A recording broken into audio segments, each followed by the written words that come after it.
Hello bachcho. So first of all we will read out the question. So question says in the given figure AB parallel to CD and EF is a transversal cutting them at point G and H respectively. If angle EGB 35 degree and QP is perpendicular to EF, find the measurement of PQH. So for this let's see the solution here.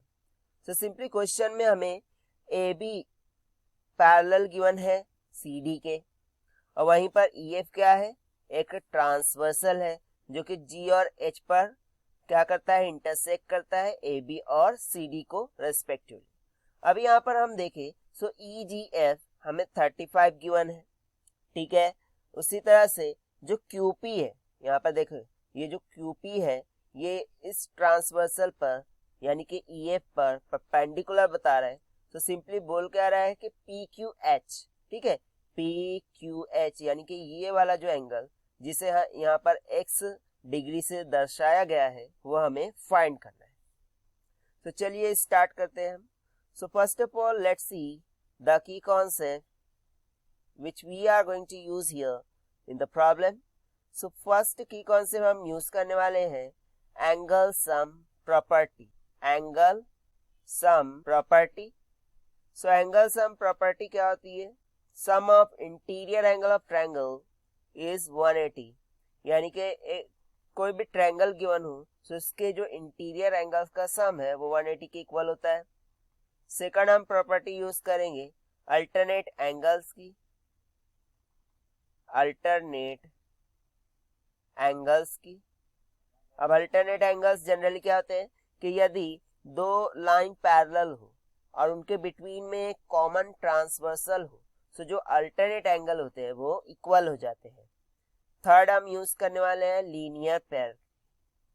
Linear pair angle. तो linear pair angle में क्या होता है कि generally यदि हमें two angles in line given हो यानी कि ये वाला एंगल, सो ये एंगल की जो मेजरमेंट है वो किसके इक्वल हो जाती है, 180 डिग्री की, यानी कि दोनों का समेशन।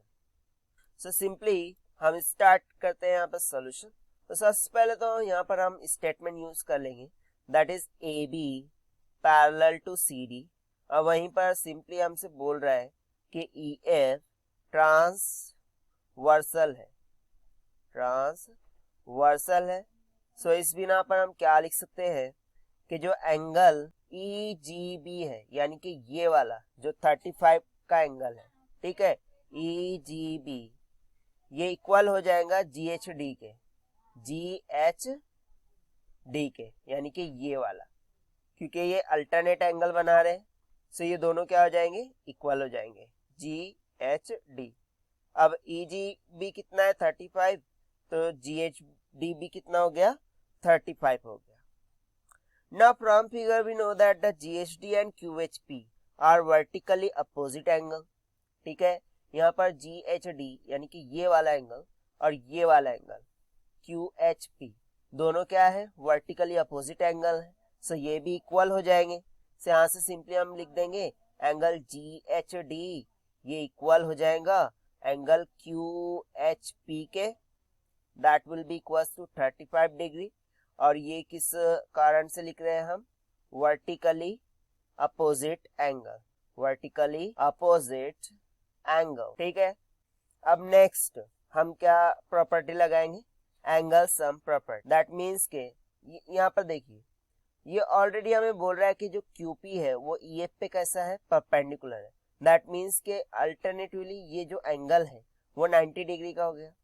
हमें QHP पता है, QPH पता है, फाइंड क्या करना था x, तो सिंपली एंगल सम प्रॉपर्टी से हम ये फाइंड आउट कर सकते हैं। सो चलिए नेक्स्ट पेज पर देख लेते हैं। सो यहाँ पर हम बोल देंगे in triangle QPH, triangle QPH में by using angle sum property हम क्या लिख सकते हैं, angle PQH plus angle QPH plus angle QHP equals to 180 degree, ठीक है।